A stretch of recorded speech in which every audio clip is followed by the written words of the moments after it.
El Cristo atado. Anás entonces le envió atado a Caifás, el sumo sacerdote. Juan 18:24.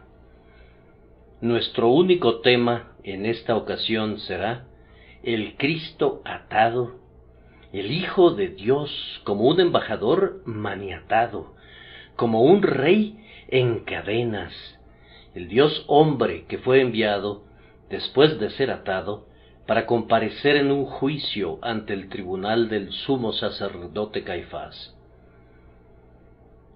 Primero, me parece que esas ataduras de nuestro Señor nos muestran algo de miedo en sus captores. ¿Por qué lo ataron? Él no iba a atacarlos. Él no tenía ningún deseo de escapar de sus manos. Sin embargo, pensaron probablemente que podría escaparse o que podría burlarlos de alguna manera. ¡Ay, que los hombres le hayan tenido tanto miedo a aquel que vino solo desde el cielo, sin portar ningún arma y desprovisto de una armadura, que no vino para hacerle daño a nadie, y que ni siquiera estaba dispuesto a protegerse de las ofensas que alguien pudiera infligirle! Que le hayan tenido miedo a aquel que de inicio fue acostado en un pesebre y que a lo largo de toda su vida exhibió más bien la debilidad de la condición humana que su fuerza. No obstante todo lo anterior, sus adversarios a menudo le tenían miedo, y así sucede todavía. Hay en las mentes de los hombres una latente convicción secreta de que el Cristo es más grande de lo que pareciera ser. Incluso cuando lo atacan con sus armas infieles, no parecieran estar satisfechos nunca con sus propios argumentos y se entregan a la búsqueda de nuevos.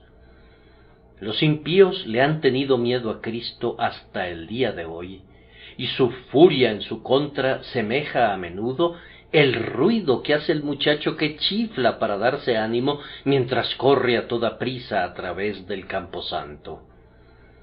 Sin duda ataron también a Cristo para agravar la vergüenza de su condición. Nuestro Salvador les dijo a quienes llegaron para arrestarlo en el huerto: «Como contra un ladrón habéis salido con espadas y con palos para prenderme». Y entonces lo ataron firmemente como si fuese un ladrón. Tal vez ataran sus manos a su espalda con unas cuerdas que fueron amarradas con fuerza para mostrar que lo consideraban como un delincuente y que no lo llevarían a una corte civil donde pudiera ventilarse un caso legal, sino que por el mismo hecho de atarlo ya lo habían condenado. Lo trataban como si ya hubiese sido sentenciado y como si no fuese digno de comparecer como un ciudadano libre que defiende su caso ante el tribunal. ¡Oh, qué vergüenza que el Señor de la vida y de la gloria fuese atado!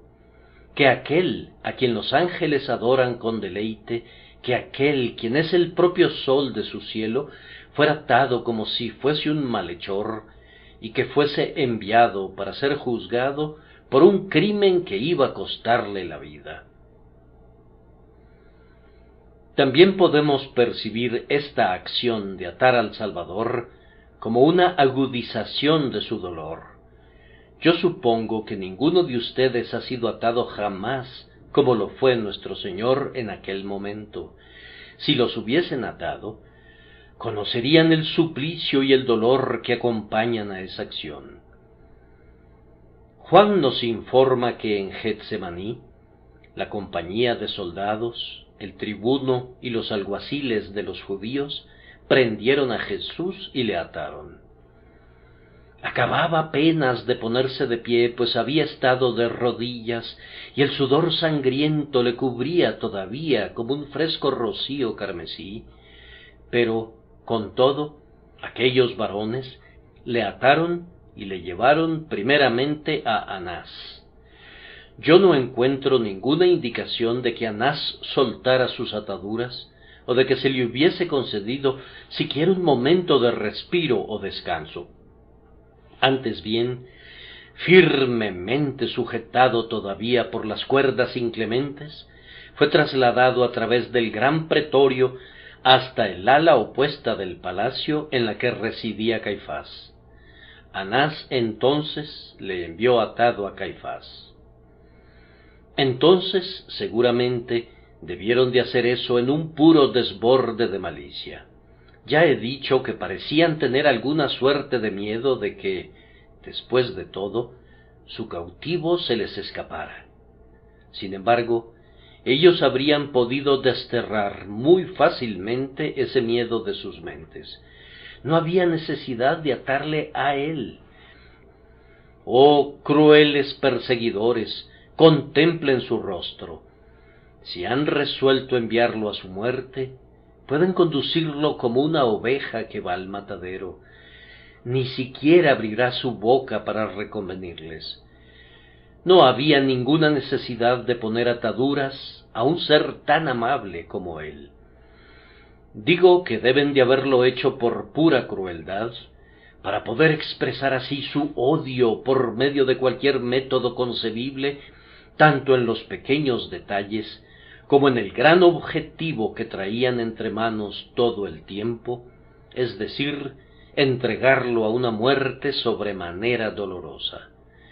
Ah, Dios mío, cuán vergonzosamente fue maltratado nuestro bendito Maestro en este mundo inhóspito. Los hombres habían sido frecuentemente regicidas, y eso no ha de sorprendernos si se piensa qué clase de tiranos eran los que así eran asesinados. Pero estos individuos se estaban convirtiendo en deicidas al entregar a la muerte al propio Hijo de Dios. Y antes de hacerlo, lo colmaron de todo tipo de escarnio y deshonra posibles, para causarle una muerte saturada de oprobio y de dolor. Ustedes que aman a su Salvador pensarán con tierna simpatía cómo fue atado por aquellos hombres malvados. Mi propósito primordial es tratar de descubrir cuáles son las lecciones que podemos aprender de las ataduras de Cristo. La primera lección es esta: de las cadenas de nuestro amado Redentor, yo aprendo una lección respecto al pecado. Las ataduras de Cristo nos enseñan lo que el pecado le haría a Dios si pudiera. En su enemistad en contra de Dios, el corazón no regenerado le trataría exactamente como se comportaron los hombres con el Hijo de Dios hace 1900 años. Lo que hicieron con Jesús es justo lo que haría el hombre con el propio Señor Dios del cielo y de la tierra, si pudiera. ¿Cómo, dices tú, los hombres atarían a Dios? Ah, señores, harían mucho más que eso si pudieran, pero definitivamente lo harían. Aniquilarían a Dios si pudieran, pues, dice el necio en su corazón, no hay Dios, es decir, no hay Dios para mí. Mataría a Dios si eso fuese posible.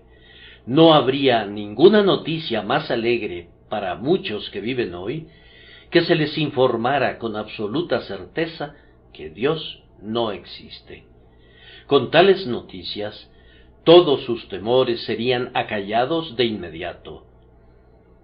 En cuanto a nosotros, los que le amamos y confiamos en Él, si Dios no existiera, todos nuestros goces desaparecerían y nuestros peores temores se harían realidad. Pero para los impíos, si se les pudiese asegurar que Dios estaba muerto, esas serían las más alegres noticias que hubiesen sido difundidas jamás desde el campanario de la iglesia. Le matarían si pudieran, pero como no pueden matarle, procuran atarlo. Observen cómo tratan de hacerlo, negando su poder. Hay muchos individuos que dicen creer en Dios, y sin embargo, ¿en qué clase de Dios creen? Es un Dios que está encadenado por sus propias leyes. Aquí está el mundo, dicen ellos, pero nadie ha de suponer que Dios tenga algo que ver con el mundo. Parecen sostener la teoría de que, de una manera u otra, se le dio cuerda al mundo como si se tratase de un gran reloj, y desde entonces ha estado andando. Dios ni siquiera ha venido a verlo. En verdad, es probable que no pueda verlo. El Dios de ellos no ve y no sabe nada. No es el Dios viviente. Pretenden rendirle un cumplido, diciendo que pudiera haber una grandiosa primera causa. Pero ni siquiera saben eso con certeza, pues no saben nada. Vivimos en una época en la que el hombre que profesa ser un hombre docto se considera un agnóstico, que es una palabra griega que en latín significa un ignorante. Es decir, cuando llegas a ser un hombre muy diestro, entonces te vuelves un ignorante que no sabe nada en absoluto. Tales personas van cacareando por todo el mundo que no saben nada del todo. No saben para nada si hay algún Dios, o en el caso de que hubiese un Dios, no saben si tiene algo que ver con el mundo. Dicen que el mundo anda por su propia cuenta. Dios puede poner en marcha a los mundos si así le agradara, pero después de eso no tiene nada que ver con ellos. Ah, amados, pero la verdad es que las leyes de Dios son simplemente las maneras en las que Él actúa. No hay ninguna fuerza en el mundo que sea independiente de Dios. Toda la fuerza de atracción se debe simplemente a que Dios vive todavía y a que derrama su energía en la materia que atrae. A cada instante Dios es el que obra en todas las cosas según el designio de su voluntad. De hecho, la omnipotencia es la fuente de toda la potencia que hay en el universo. Dios está en todas partes, y en vez de estar desterrado del mundo y de que el mundo ande sin él, si Dios no estuviese aquí, este planeta, y el sol, y la luna, y las estrellas, se retirarían a su nada original, de la misma manera que la espuma de un instante se disuelve en la ola que la transporta y desaparece para siempre. Solo Dios es. Todo lo demás, llámalo como quieras, consiste en fenómenos sensibles que provienen de su poder eterno. Dios es. Las otras cosas pudieran ser o no pudieran ser, pero Dios es. Hizo bien David al escribir, por inspiración del Espíritu: una vez habló Dios, 2 veces he oído esto, que de Dios es el poder. Pero esa no es la clase de Dios que quisieran los impíos. Ellos quisieran un Dios cuyas manos pudieran ser atadas para dejarlo reducido a la impotencia. Harían eso especialmente con respecto a la providencia. Miren, dicen, ustedes los cristianos oran y son lo suficientemente necios para creer que Dios los oye porque oran y creer que les envía las bendiciones que piden. Se supone que somos tontos, pero me parece que eso es una mera suposición. Probablemente esos caballeros, que son tan generosos en endilgar sus epítetos, pudieran estar regalando lo que realmente les pertenece. Nosotros somos insensatos, eso dicen ellos, esos hombres de cultura, esa gente pensante. Al menos son las personas que se describen a sí mismas con esos nombres altisonantes, y habiendo hecho eso, para demostrar que su cultura ha hecho de ellos unos perfectos caballeros, llaman a todos los demás, y en especial a todos los cristianos, necios. Bien, nosotros no estamos ansiosos por contender con ellos en cuanto a ese asunto, y estamos muy satisfechos con asumir la posición que efectivamente asumimos, y con ser llamados necios por creer que Dios ciertamente oye y responde nuestras peticiones. Aun cuando esa gente está dispuesta a reconocer que hay un Dios providente, piensan que tiene sus manos atadas de manera que no puede hacer nada. Bien, en lo que a mí respecta, yo preferiría creer en un Dios fabricado con lodo del Ganges, o en el fetiche de los Hotentotes, antes que doblar mi rodilla ante un Dios que no pudiera oír y que no pudiera responderme. Algunos incrédulos hablan de un Dios que tiene atadas sus manos en lo relativo al castigo del pecado. Los hombres mueren como perros, así dicen algunos de esos perrunos varones. Dios no castiga el pecado. Eso dicen algunos pecadores que imaginan haberse preparado un muladar sobre el cual caerán, tan pronto como Dios los arroje por la ventana, como completamente inútiles. Se imbuyen de ideas que son contrarias a la verdad acerca del Altísimo, con el objeto de poder pecar con impunidad. Pero, prescindiendo de lo que piensen o digan, debemos tener la seguridad de que hay un Dios y de que Él es un Dios ante quien cada uno de nosotros habrá de comparecer para rendir cuentas de lo que hubiere hecho mientras estaba en el cuerpo, sea bueno o sea malo. Podemos estar muy seguros de que aunque en su misericordia Él puede esperar pacientemente un tiempo antes de castigar la iniquidad, con todo, su mano no está atada y la levantará en breve. Y cuando la levante para castigar al hombre que ha quebrantado sus leyes, lo hará tan eficazmente que el pecador sabrá en verdad que hay un Dios que no pasará por alto la transgresión, ni le guiñará el ojo al pecado si permanece en la impenitencia.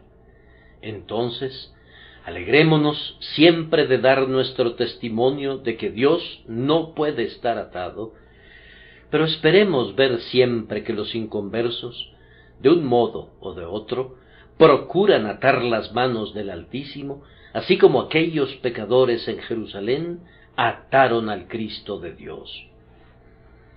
Algunas personas piensan que Dios debería hacer esto y aquello, y en el momento en que comienzas a razonar con ellas, no se atienen a lo que dice la Escritura, sino que tienen una noción preconcebida de lo que debería hacerse y lo que no debería hacerse.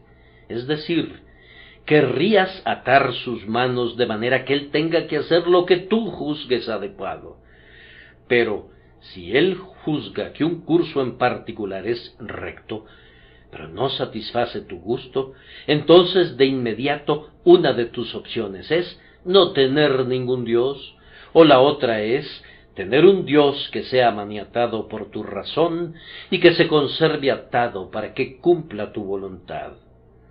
En la persona de nuestro bendito Maestro que fue trasladado desde Getsemaní con sus manos fuertemente atadas, vemos un cuadro exacto de lo que los impíos querrían hacer siempre con Dios, si pudieran, y lo que realmente le hacen espiritualmente en sus propias mentes y en sus corazones. Que Dios nos libre de ser culpables de un pecado como ese. Oh, que la sangre preciosa de nuestro Señor Jesucristo quite ese pecado, si es que permanece como un peso sobre la conciencia de alguien a quien me esté dirigiendo ahora. En segundo lugar, he aquí una lección de amor. Anás envió atado a nuestro Señor Jesús a Caifás, pero antes de que le ataran, ya le sujetaban otras cuerdas. Cristo fue atado con cuerdas de amor. ¿Y quién le ató de esa manera sino Él mismo? Desde el principio, antes de la tierra, su ojo presciente vio anticipadamente a todo su pueblo con su pecado, y amó a ese pueblo, y se entregó a él entonces en el eterno propósito, y a menudo miró, a través del panorama de las edades, a los hombres y mujeres que habrían de nacer, y con un amor cercano y ardiente por cada uno de ellos, Por ellos se comprometió a que soportaría las injurias y los esputos, y que incluso moriría en su lugar y en su condición, para redimirlos para sí. Entonces, cuando veo a nuestro divino Maestro conducido de aquella manera al tribunal, me aflijo por las cuerdas de fibras trenzadas con las que los hombres lo ataron, pero mi corazón se exulta por esas cuerdas invisibles con las que él se ató por un propósito, por un pacto, por un juramento, por un amor inmutable e infinito, comprometiéndose a que se entregaría para hacer el rescate de su pueblo. Luego, siguiendo esas cuerdas de amor, si miras de cerca, verás su amor desplegado de nuevo en el hecho de que él estaba atado con nuestras cuerdas. Nosotros, queridos amigos, habíamos pecado en contra de Dios, y así habíamos incurrido en la sentencia de la justicia infalible, y ahora esa sentencia debía recaer sobre él. Nosotros debíamos ser atados, pero Cristo fue atado en lugar nuestro. Si ustedes y yo hubiéramos sido atados con la desesperación y hubiéramos sido irremisiblemente conducidos a esa prisión de la que nadie escapará jamás, si ese hubiese sido el momento cuando estábamos comenzando a sentir los tormentos del infierno que nuestros pecados merecen, ¿qué hubiéramos podido decir? Pero he aquí, en lugar nuestro, y en nuestra posición y condición, Jesús es llevado a soportar la ira del cielo. Él no debe levantar su mano en su propia defensa, ni levantar su dedo para su propio consuelo, pues Él está soportando para que no tengamos que soportar nunca la justa ira de su Padre. Pero ahora, en tercer lugar, aprendamos de aquí una lección de grande privilegio. Nuestro Señor Jesucristo fue atado, y de ese hecho emana su antítesis. Entonces, todo su pueblo quedó en libertad. Cuando Cristo fue hecho maldición por nosotros, se convirtió en una bendición para nosotros. Cuando Cristo fue hecho pecado por nosotros fuimos hechos justicia de Dios en Él. Cuando Él murió, entonces nosotros vivimos, y así, cuando Él fue atado, nosotros fuimos liberados. Podemos ver el tipo de ese intercambio de prisioneros en el hecho de que Barrabás quedó en libertad cuando el Señor Jesús fue entregado para ser crucificado. Y más aún podemos verlo en su súplica por sus discípulos en el huerto: pues si me buscáis a mí, dejad ir a estos. Es con una maravillosa alegría que cantamos en nuestros corazones: estábamos atados en penosa servidumbre, pero nuestro Jesús nos puso en libertad. Queridos amigos, ¿piensan ustedes que usamos nuestra libertad como deberíamos? ¿Acaso no oramos a Dios algunas veces como si nos hubiéramos quedado mudos y como si nuestra lengua estuviese atada? ¿Acaso no vamos a los grandes cofres repletos de gracia y en lugar de tomar lo que necesitamos, tal como tenemos el derecho de hacerlo, nos quedamos parados allí como si nuestras manos estuvieran atadas y no pudiéramos tomar ni siquiera una pizca de la abundante plenitud que está dispuesta allí para nosotros? Algunas veces, cuando hay algún trabajo que hacer por Cristo, sentimos como si estuviésemos atados. No nos atrevemos a extender nuestras manos.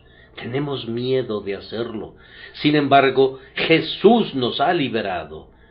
Oh creyente, ¿por qué te comportas como si todavía portaras los grilletes y las cadenas en tus pies? ¿Por qué te conduces como alguien que está atado todavía? Tu libertad es una libertad segura y es una libertad justa. Cristo, el gran emancipador, te ha dado la libertad y tú eres verdaderamente libre.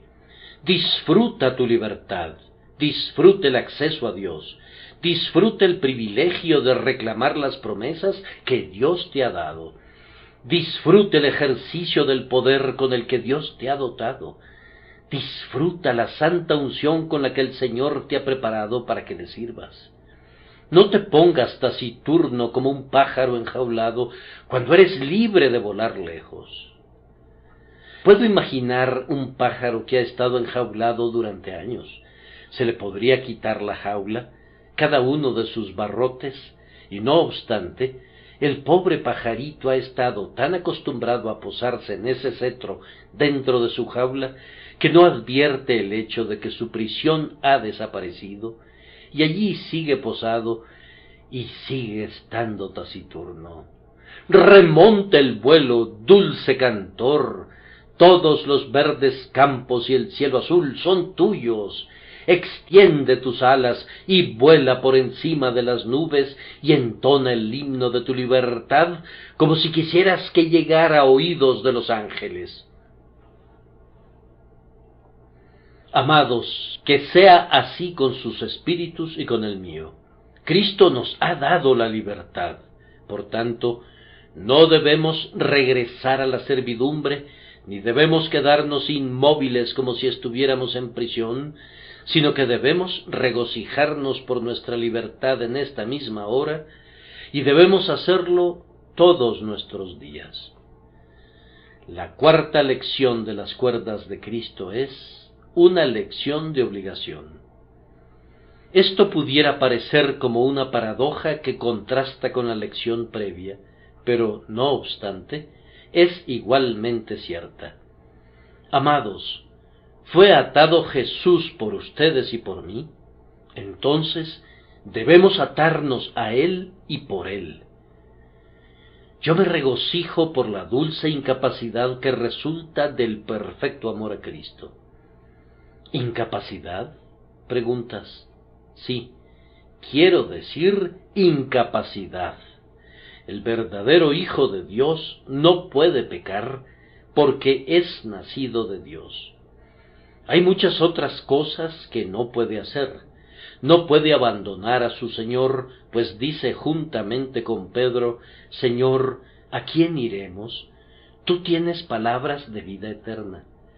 No puede olvidar sus obligaciones, no puede dejar de entregar su tiempo, su fuerza y su riqueza a su Señor. No puede convertirse en un canalla y en un avariento. No puede dar su alma en casamiento a nadie más, pues Cristo se ha desposado con él como una casta virgen.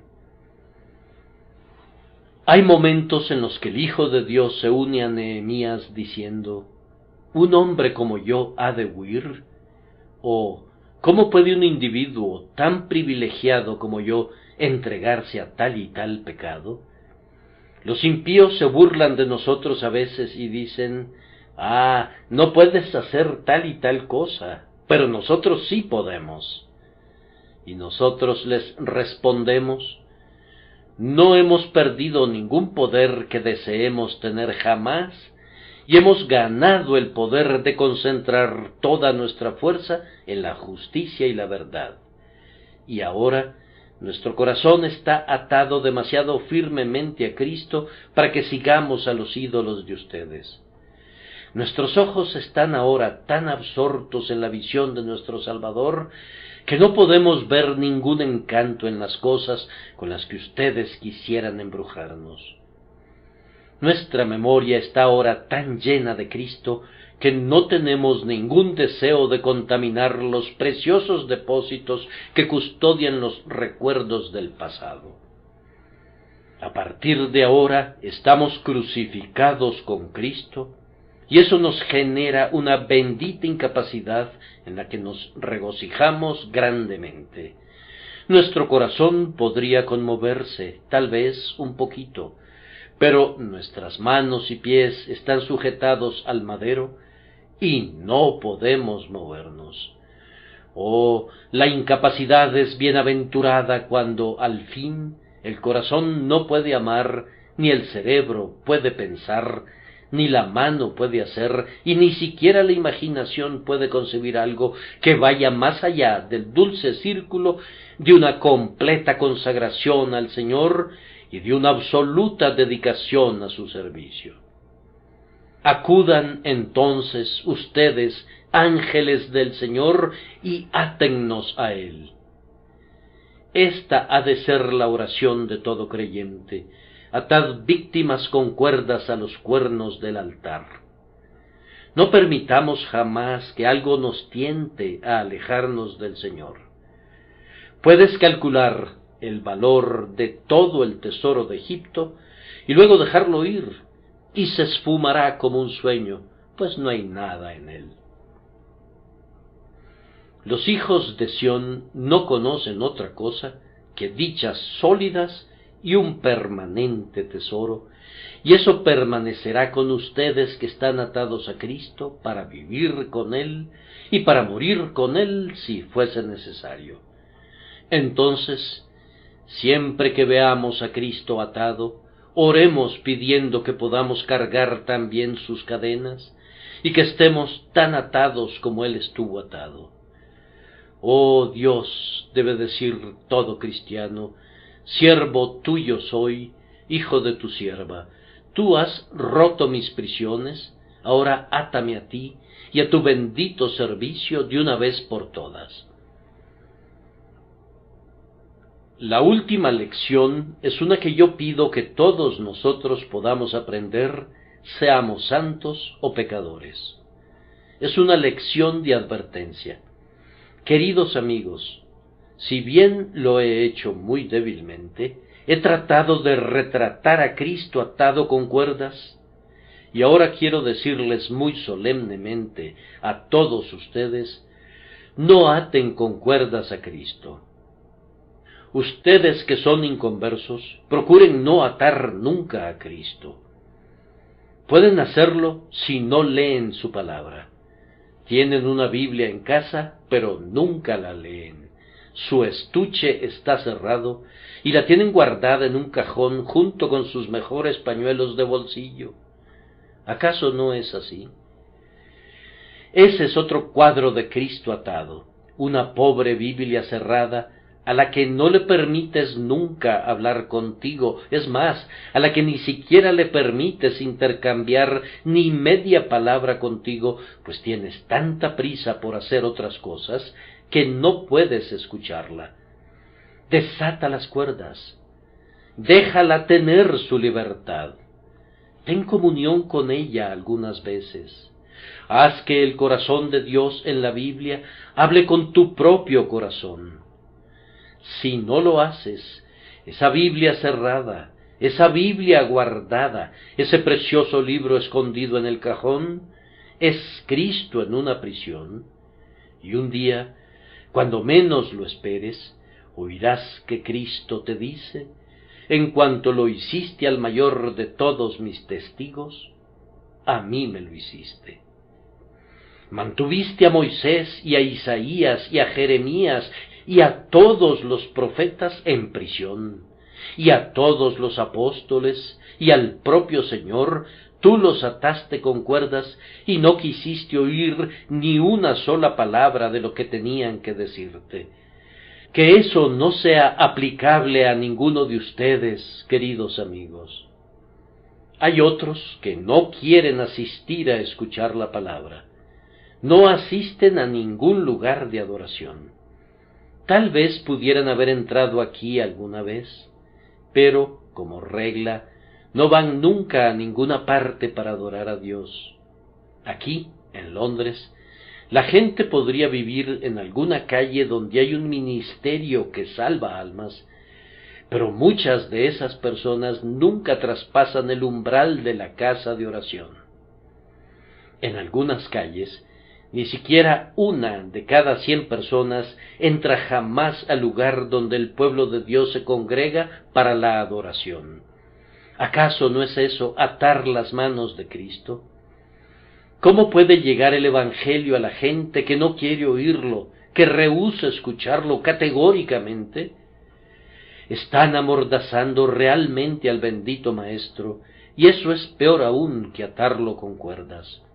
Introducen una mordaza entre sus dientes y hacen que calle en lo que a ellos respecta. Algunos de ellos, si pudieran, amordazarían al mensajero, así como también amordazan al maestro, pues no lo necesitan. No nos molestes, le dicen. Has venido acá para atormentarnos antes de tiempo, y entonces atan a Cristo y lo envían lejos, tal como Anás le envió atado a Caifás. Hay algunos que leen la Biblia y también acuden para oír el Evangelio, pero de igual manera atan a Cristo por el prejuicio. Algunas personas no pueden nunca recibir una bendición a través de ciertos ministros, porque resolvieron de antemano que no se beneficiarían a través de ellos. Ustedes saben cómo vienen con alguna noción preconcebida, y aunque un ángel del cielo fuera a hablarles, criticarían severamente cualquier cosa que les dijera, debido al prejuicio que anida en su mente. Probablemente no puedan dar ninguna razón mejor para su antagonismo que la que dio aquella persona que no simpatizaba con el doctor Fell. No me caes bien, doctor Fell. ¿Por qué razón? No lo sé. Pero esto sí sé, y lo sé muy bien.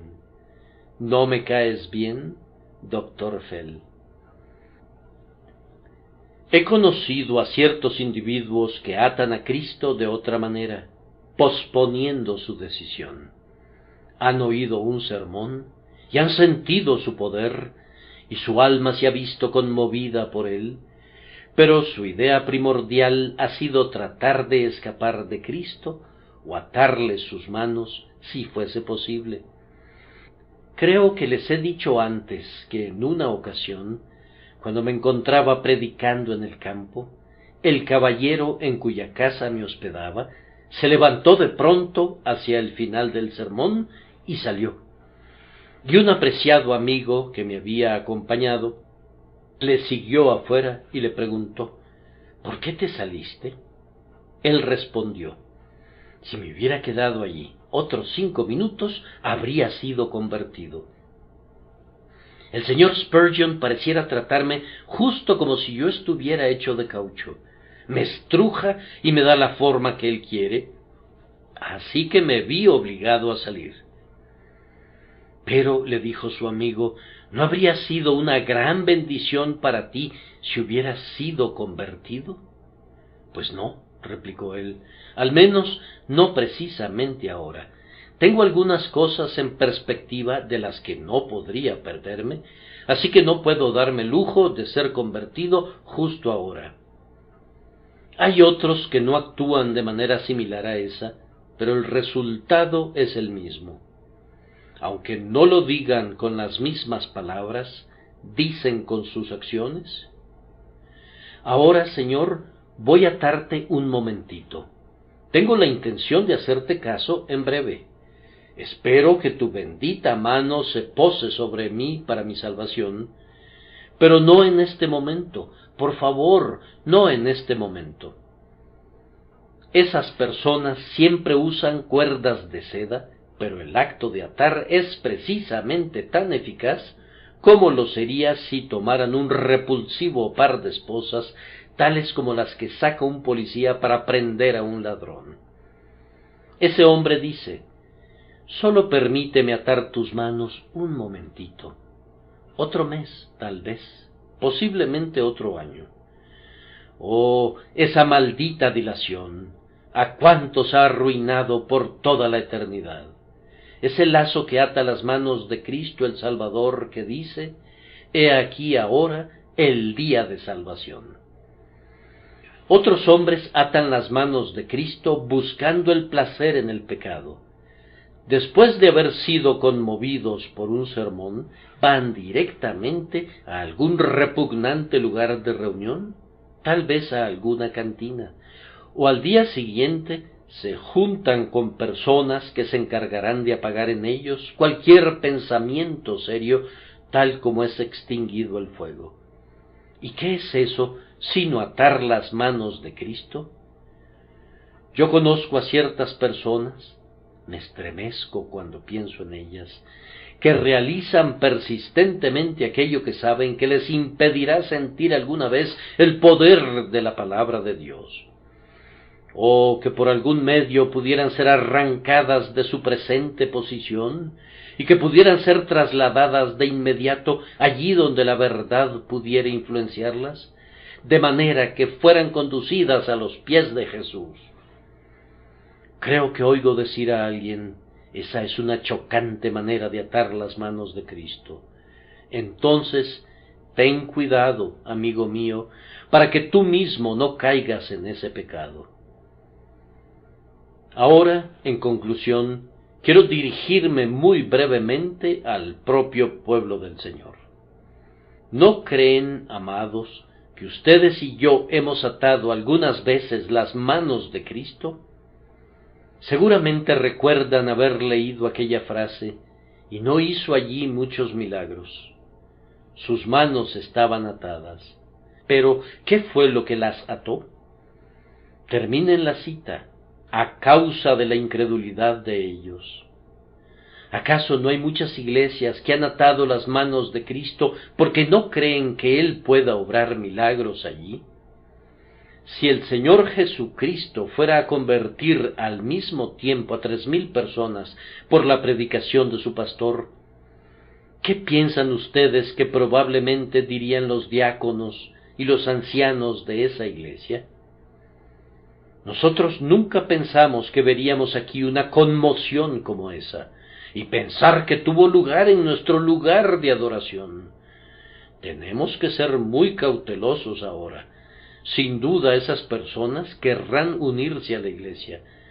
Tendremos que esperar que pase el verano y el invierno y probarlos seriamente. No nos gusta esta clase de conmoción. Ah, señores, no necesitan molestarse con una expectación como esa. No es probable que Dios les otorgue a ustedes una bendición como esa. Nunca envía a sus hijos donde no son bienvenidos. Y como regla, mientras no prepare a su pueblo para recibir la bendición no llegará. ¿No piensan ustedes también que un ministro puede atar las manos de Cristo muy fácilmente? Me temo que yo lo he hecho a veces sin pretenderlo. Supongan que yo fuera a predicar algunos sermones excelentes. Adviertan que yo no hago eso, pero solo supongan que yo fuera a predicar algunos excelentes sermones que pasaran directamente sobre las cabezas de la gente y una buena anciana fuera a decir: yo no tendría la presunción de entenderlo, pero es muy maravilloso. ¿No creen que yo estaría atando las manos de Cristo con guirnaldas de flores? Y no podemos subir al púlpito y hablar mucho acerca de la jerga teológica y usar palabras que son apropiadas para nosotros en el salón de clases, pero que son muy incomprendidas o que no son entendidas del todo por la mayoría del pueblo. ¿No es eso atar las manos de Cristo? Y cuando un predicador es lo que llaman muy pesado, con lo cual no se quiere significar que pesa mucho, sino que es muy aburrido, o cuando es muy frío y sin corazón, y predica como si estuviera trabajando a destajo y se alegraría si acabara pronto, cuando ese es el caso, ¿no creen ustedes que están atadas las manos de Cristo? ¿No han oído nunca algunos sermones de los que podrían decir con justicia: bien, si Dios fuera a convertir a alguien mediante ese discurso, ciertamente sería un milagro prodigioso, algo completamente fuera de la manera común en que suceden los milagros? Pues Él estaría usando para hacer cumplir su propósito de gracia un implemento que estaba inobjetablemente calculado para producir justo el efecto opuesto. De vez en cuando, y para mi gran aflicción, yo he oído sermones de ese tipo, y ustedes maestros de la escuela dominical, tienen que tener cuidado de no enseñar de tal manera de ser obstáculos para sus alumnos más bien que ayudas, pues eso sería atar las manos de Cristo y presentarlo atado, como Sansón, ante su salón de clases, más bien para servir de diversión para los filisteos, que para darle la honra a él. Que todos recibamos la gracia de evitar un mal como ese. ¿Y no creen ustedes, queridos amigos, que los que amamos a Cristo atamos sus manos cuando somos cobardes y retraídos y nunca decimos una palabra por Él? ¿Cómo puede el Evangelio salvar a los pecadores si no se predica nunca? Si ustedes no presentan nunca a Cristo a sus compañeros, si no ponen nunca un librito sobre la mesa de algún amigo, y si nunca intentan decirle simplemente una palabra acerca del Salvador, ¿no es eso atar las manos de Cristo? Lo que sigue a no tener a ningún Cristo del todo es que la Iglesia se quede callada en relación a Él. Es algo terrible contemplar lo que sería si no hubiese ningún Salvador. Pero, ¿cuál es la ventaja de que haya un Salvador si los hombres nunca oyen hablar acerca de Él? Vamos, ustedes que son muy retraídos, no se excusen más. Oh, dice uno, pero yo siempre fui de una disposición que se bate en retirada. Así era aquel soldado que fue fusilado por huir en el día de la batalla. Era culpable de cobardía y fue sentenciado a muerte por ello. Si tú has estado atando al Maestro hasta este día por tu espíritu de retraimiento, debes dar un paso al frente de inmediato y debes declarar lo que Cristo ha hecho por ti, para que, con sus manos desatadas, pueda hacer lo mismo por otros. ¿Y no piensas tú que siempre que somos inconsistentes en nuestra conducta, especialmente en la familia, atamos las manos de Cristo? Hay un padre que ora por sus hijos pidiendo que vivan delante de Dios. Escúchenlo 5 minutos más tarde. Vamos, sus hijos odian verlo, es tal tirano para ellos que no pueden soportarlo. Hay una madre también que ora y le pide a Dios que salve a sus hijas. Sube al aposento alto y suplica fervorosamente por ellas. Sin embargo, baja las escaleras y les concede cuanto le pidan, y nunca dice ni una sola palabra para ponerles un alto en sus malos caminos. Ella actúa para con cada una de sus hijas como Elí en versión femenina. ¿No está atando las manos de Cristo? ¿Qué puede esperar ella sino que Dios, que obra de acuerdo a reglas, decida dejar que su cruel amabilidad influencie a sus hijas para mal antes que responder a sus oraciones por su conversión? Seamos santos, queridos amigos, porque entonces, por fe, veremos al Dios Santo moviéndose libremente y obrando entre nosotros y realizando grandes obras para su propia gloria.